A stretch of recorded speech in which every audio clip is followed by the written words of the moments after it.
সা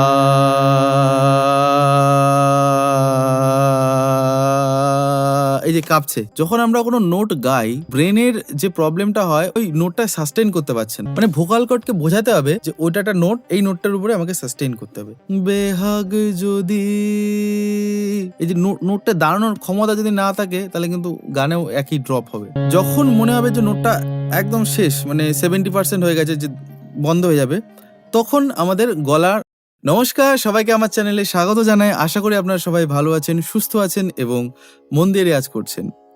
তো আজকে একটা খুব ইম্পর্টেন্ট টপিকের উপর ভিডিও করছি, যে আপনাদের যাদের সুর মানে স্ট্যান্ডিং নোটসে প্রবলেম, মানে গলা কাঁপছে বা সুর ধরে রাখতে পারছেন না, বেসিক্যালি যে কোনো স্ট্যান্ডিং নোটস, মানে কোনো গান গাইতে হোক বা রেওয়াজ করতে হোক, সেটার কি উপায় বা সেটা কোন প্রসেসে আপনারা প্র্যাকটিস করলে আপনাদের এই কাঁপা কাঁপা গলাটা ঠিক হবে বা স্ট্যান্ডিং নোটসের প্রবলেমগুলো ঠিক হবে। তো ফার্স্ট অফ অল যেটা বুঝতে হবে, স্ট্যান্ডিং নোটস আমরা কেন পারি না, তাই না? কারণ স্ট্যান্ডিং নোটস অনেকের যেটা ফিজিক্যাল প্রবলেম, যে গলার সমস্যা, সেটা তো সমস্যাই, বাট ম্যাক্সিমাম সমস্যা আমার যেটা মনে হয় সেটা যে ব্রেন। আমরা যদি ঠিক মতো না প্রসেস করি আমাদের, যেমন এই যে আমি আপনার সাথে এখন ইউটিউবে ভিডিও করছি, এখন আমার ফোনে ভিডিও অন করে আমি কথা বলছি, তো আমার ব্রেন যদি সঠিক প্রসেস না করে, মানে আমি এখন যদি ব্ল্যাঙ্ক হয়ে যাই, তাহলে কিন্তু আমি কথা বলতে পারবো না, বা এই কথাগুলো যে বলছি তার জন্য ব্রেন কিন্তু দায়। ব্রেন আমাকে মানে ইনফরমেশন দিচ্ছে, আমি কিন্তু সেটাই প্রসেস করে আপনাদের বলছি, তাই না? তো যখন আমরা কোনো নোট গাই, তো ব্রেনের যে প্রবলেমটা হয়, ও কি করে, আমার যেটা মনে হয়, এটা অনেকেরই নাও ঠিক মিলতে পারে, বাট আমার যে এক্সপিরিয়েন্স, আমি যেটা ফিল করেছি রেওয়াজ করে বা আমার এত বছরের এই শিক্ষায়, সঙ্গীতের শিক্ষায়, যে ব্রেন না ওই নোটটা সাস্টেইন করতে পারছে না, এবং ওই নোটটা সাস্টেইন করতে না পারার জন্য কি হয়, ধরে রাখতে পারছে না, মানে সুর কম লাগছে অনেকের। আমি দেখেছি আমার স্টুডেন্টের মধ্যেই, বয়স্ক যারা স্টুডেন্ট আছে তাদেরই মেন সমস্যাটা হচ্ছে গলা কাঁপা। একটা তো বয়সের ব্যাপার আছেই, কারণ বয়স অনেকটা পেরিয়ে গেলে আমাকে অনেকে বলেন আপনারা যে আমার বয়স এরকম 40-45, আমি আগে বি ফ্ল্যাটে গাইতাম, এখন জি শার্পে মানে গলা উঠছে না বলে জি শার্পে গাইছি, আমি কি আবার বি ফ্ল্যাটে যেতে পারবো? তো তখন আমি তাদেরকে বোঝানোর চেষ্টা করি যে, ধরুন আপনি আগে 1 কিলোমিটার মানে দৌড়াতেন ছোটবেলায়, যত আস্তে আস্তে বড় হচ্ছেন তখন দেখবেন আপনি ওই 1 কিলোমিটার হাঁটার জায়গায় 100 মিটার হাঁটতে পারবেন না। তো স্ট্যামিনা বলে একটা ব্যাপার থাকে, আর মাসেল বলে একটা ব্যাপার থাকে। তো একটা জিনিস যখন ভেঙে যায় বা নষ্ট হয়ে যায়, তো তাকে জোড়া লাগানোটা খুব টাফ আমার মনে হয়। বাট এটাও ঠিক যে তখন যে টোনাল কোয়ালিটি হয়, মানে জি শার্পে যদি তিনি গান তো জি শার্পের অনুযায়ী তার যদি সুরেলা গলা হয় তাহলে কোনো অসুবিধাই নেই, তাই না? আবার বি ফ্ল্যাটে যাওয়ার কি দরকার, আমার মনে হয় তো এটাই। তো যাই হোক, এই যে গলা কাঁপার সমস্যার আমি এটা বলি, যে যখন ধরুন আপনারা হারমোনিয়াম, বা এখানে যাদের হারমোনিয়াম নিয়ে তারা মোবাইলের হারমোনিয়াম ইউজ করবেন অ্যাপে, আর যারা হারমোনিয়াম আছে তারা এইভাবে করবেন, যেটা কি করবেন, যে এই যে নোটটা ধরুন, এই যে হারমোনিয়ামে হাওয়া ভরলেন, যখন নোটটা শেষ হচ্ছে, ধরুন এখন সা করছি, যখন মনে হবে যে নোটটা একদম শেষ, মানে 70% হয়ে গেছে, যে বন্ধ হয়ে যাবে, তখন আমাদের গলার মেলাতে হবে স্ট্যান্ডিং নোটস।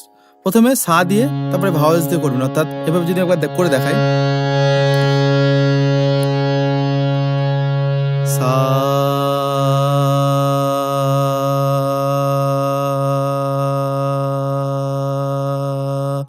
এইটা করলে কি হবে, এই যে যখন হারমোনিয়ামের রেঞ্জটা কমে যাচ্ছে সাউন্ডের, ঠিক তখনই কিন্তু আমি ওই সাউন্ডটাকে ক্যাচ করে তারপরে আমি ওটাকে দেখার চেষ্টা করছি। প্রথমে কি বললাম, যে ব্রেনই সব দায়। তো ব্রেনকে আমি যদি ঠিক ওইভাবে টিউন করাই, যে সুর যাতে না নড়ে, তো ব্রেন কিন্তু ওইরকম প্রসেস করবে গলা, এবং এটা রেওয়াজ করতে হবে ডেফিনেটলি, ভোকাল মাসেল না, তো এটা কয়েকদিন রেওয়াজ করতে হবে, কয়েক সপ্তাহ কয়েক মাস রেওয়াজ করতে হবে, তাহলেই তো ফল পাবেন, সাথে সাথে তো ফল হবে না। তো যে কোনো সা, এখন আমি সি শার্প দেখাচ্ছি, আপনারা আপনাদের যে কোনো সায়ের উপরে প্র্যাকটিস করবেন এটা। যখন মনে হবে যে নোটটা একদম হাওয়া একদম অল্প সাউন্ড, তখন ধরতে হবে। তাহলে কি হবে, ধরাটাও ঠিক হবে না, আমাকে তো সাউন্ডটা শুনতে হচ্ছে।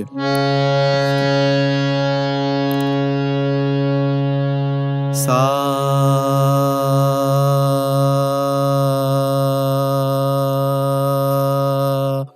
এবার এই করতে গিয়ে যদি একটু কাঁপে, একটু উঁচু যায়, শার্প টোন যদি মানে সেমিটোন চড়ে যায় বা নেমে যায়, কোনো ক্ষতি নেই। সেমিটোন চড়ে যায় নেমে যায় মানে হচ্ছে, দেখাচ্ছি কি হচ্ছে, সা,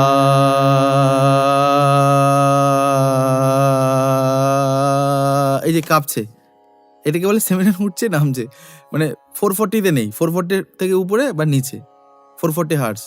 তো এই বিষয়গুলো, এই কাঁপাকাঁপির বিষয়গুলো এই যে স্ট্রেট লাইনে আমাকে চিন্তা করতে হবে। এবার এটা যদি ভাওয়েলসে করবেন, সাইড উপরেই করবেন, কোনো অসুবিধা নেই।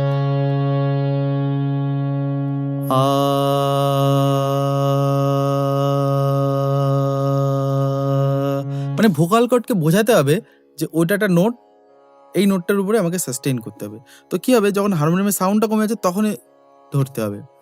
অন্য নোট ধরুন সা পা করেন, পা,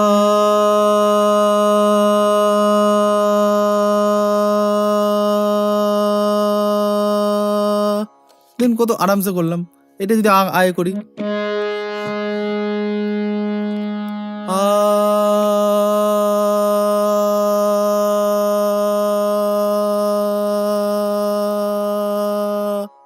কোনো অসুবিধা নেই, কাঁপলে কাঁপবে, কি হয়েছে। বাট এই যে প্র্যাকটিসটা করছেন না, এতে আপনার ব্রেনটা টিউন হচ্ছে। ছোট্ট একটা অভ্যাস দেখালাম, মানে এটা থেকে আমার মনে হয় না বড় ভিডিও করার কোনো প্রয়োজন আছে। বাট এইটুকু যদি আপনারা ঠিক মতো প্র্যাকটিস করেন, আমি ডেফিনেটলি আপনাদের কথা দিচ্ছি যে কোনো গান গাইতে গেলে কি হয়, আপনাদের তো স্ট্যান্ডিং নোটসে দাঁড়াতে হয় না। যেমন ধরুন কোনো গান, একটা এক্সাম্পল দিই, বেহাগ যদি, এই যে নোটটা দাঁড়ালাম, বেহাগ যদি, তারপরে ড্রপ করছি, মানে মা পা গা, তো পায়ে যে দাঁড়াচ্ছি, যে অ্যাডলিপে যেটা আছে যে বেহাগ যদি, এই যে নোটটা দাঁড়ানোর ক্ষমতা যদি না থাকে তাহলে কিন্তু গানেও একই ড্রপ হবে। বেহাগ যদি না হয় রাজি, বসন যদি না যাসে। তো এটা অনেকটা নিচু স্কেল, বাট বোঝানোর জন্য বললাম যে নোটে দাঁড়ানোর ক্ষমতাটা রাখতে হবে। ক্ষমতা এমনি এমনি তৈরি হবে না, ক্ষমতা আপনাকে বানাতে হবে। আর তার জন্য কি রেওয়াজ, এবং এই রেওয়াজটা করলে যেটা হবে, আপনার গলাটা কিন্তু স্ট্যান্ডিং থাকবে, মানে স্ট্রেট থাকবে। তো এই ছিল আজকের এই ভিডিও। আশা করি আপনাদের এই ভিডিওটি দেখে কিছু না কিছু অন্তত আপনারা শিখতে পেরেছেন। যারা আমার কাছে পার্সোনালি অনলাইন বা অফলাইন ক্লাস করতে চান, আমি দমদম নাগের বাজারে প্রত্যেক শনিবার দুপুর 2টো থেকে রাত 9টা অবধি ক্লাস করাই। আপনারা যারা আমার কাছে সামনাসামনি এসে গান শিখতে চান, কলকাতা বা তার আশেপাশে থাকেন, অবশ্যই আমার ক্লাস জয়েন করতে পারেন, অ্যাডমিশন নিতে পারেন।